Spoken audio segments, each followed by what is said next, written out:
Chapter 1: The Hidden Dangers of Data Privacy. Ever wondered what your data does while you're asleep?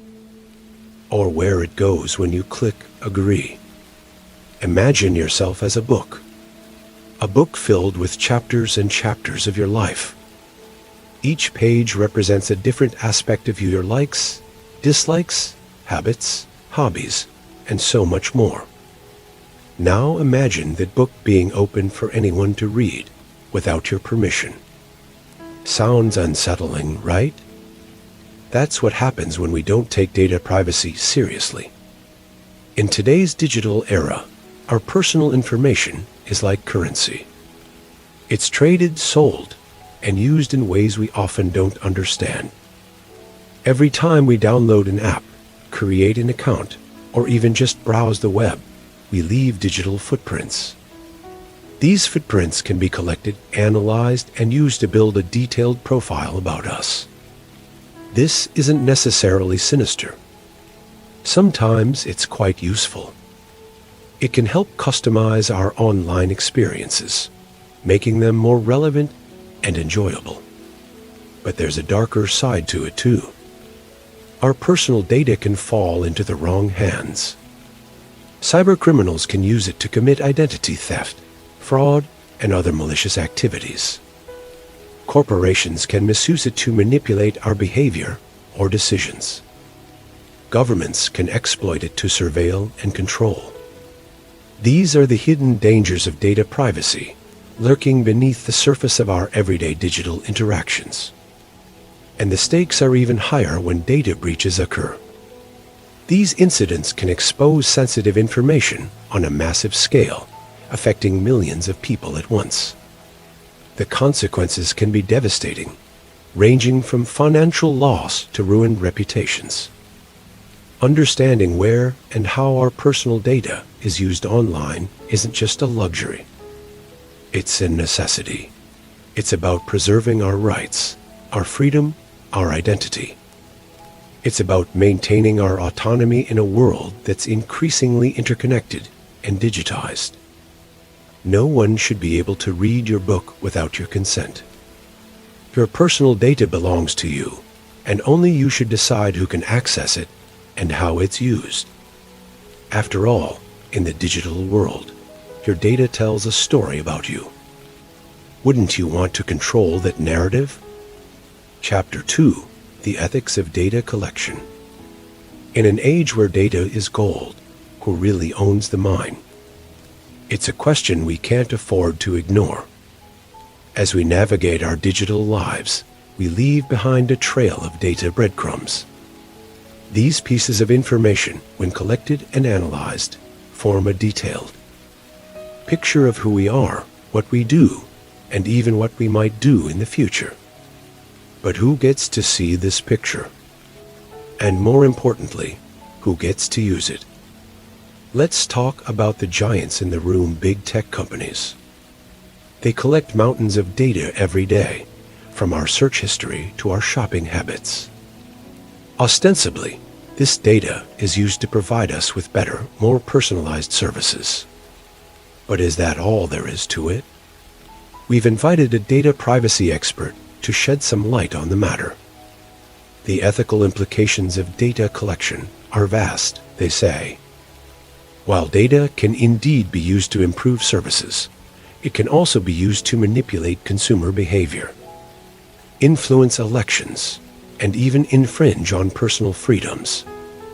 Transparency is key, but unfortunately, it's often lacking. And they're right. Many of us click accept on terms and conditions without reading them, unknowingly giving companies free rein to use our data as they see fit. We're left in the dark about how our information is used, who it's shared with, and how it's protected. The fair trade of data for services is one thing. But when that trade becomes lopsided, with companies gaining far more than they give, we have to question the ethics of it. Are we truly informed about what we're signing up for? Are we given a fair choice? And then there's the question of responsibility. Data is powerful, and like any power, it can be abused. Are companies taking adequate measures to protect our data, or are they playing fast and loose with our privacy? As the saying goes, with great power comes great responsibility. But are all those in power truly responsible? As we continue to explore the murky waters of data privacy, it's a question we need to keep asking. Before we continue, remember to hit that subscribe button. By subscribing, you'll join our community of like-minded individuals.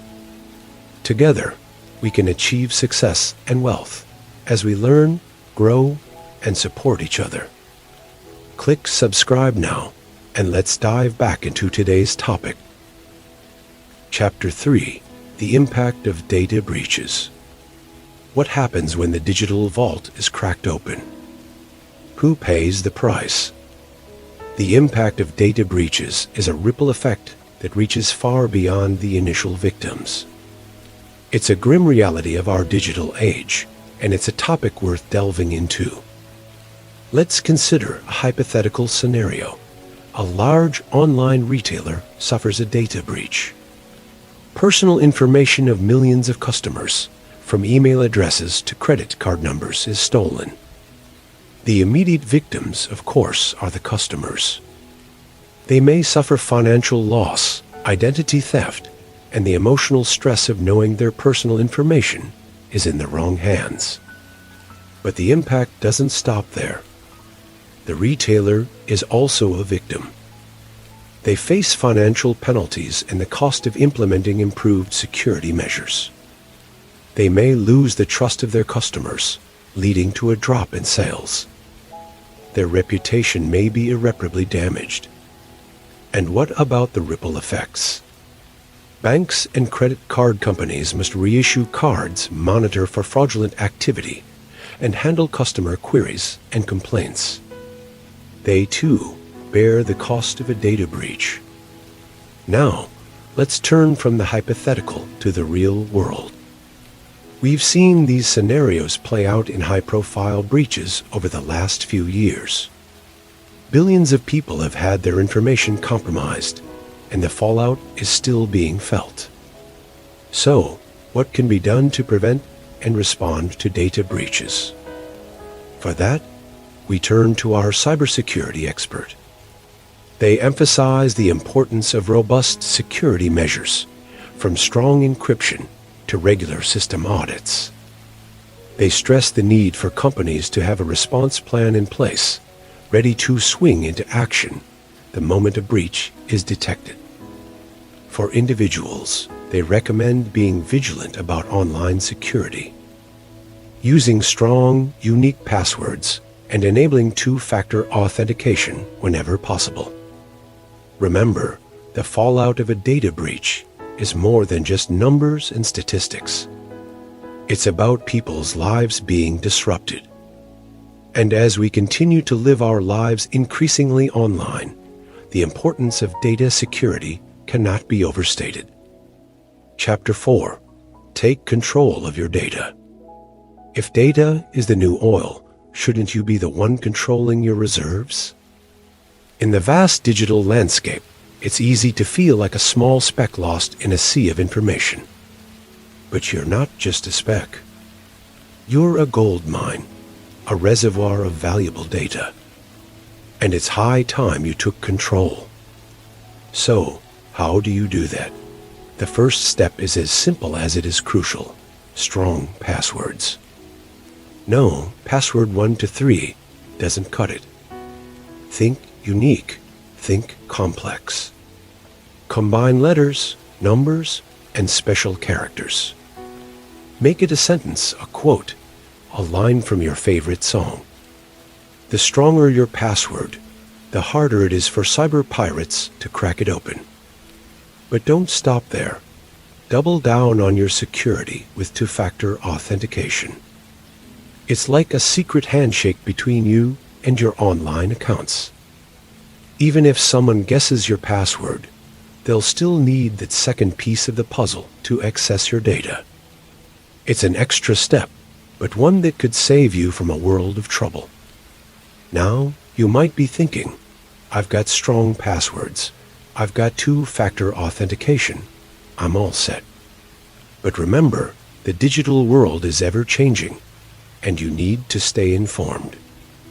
Take the time to read and understand the privacy policies of the services you use. Yes, it's tempting to just click, I agree, and move on. But understanding these policies is key to knowing what happens to your data and how you can control it. And finally, don't be afraid to ask questions.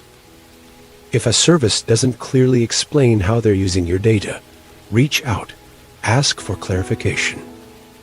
Your data is your power, and you have every right to know how it's being used. In the end, taking control of your data is about more than just protecting your information. It's about asserting your right to privacy, about deciding who gets a peek into your digital life and who doesn't. Remember, the best defense is a good offense. Be proactive in protecting your digital self. Thanks for watching. Embrace the shadows, hit subscribe, and stay tuned for our next video. Until then, harness the darkness and forge your path to greatness.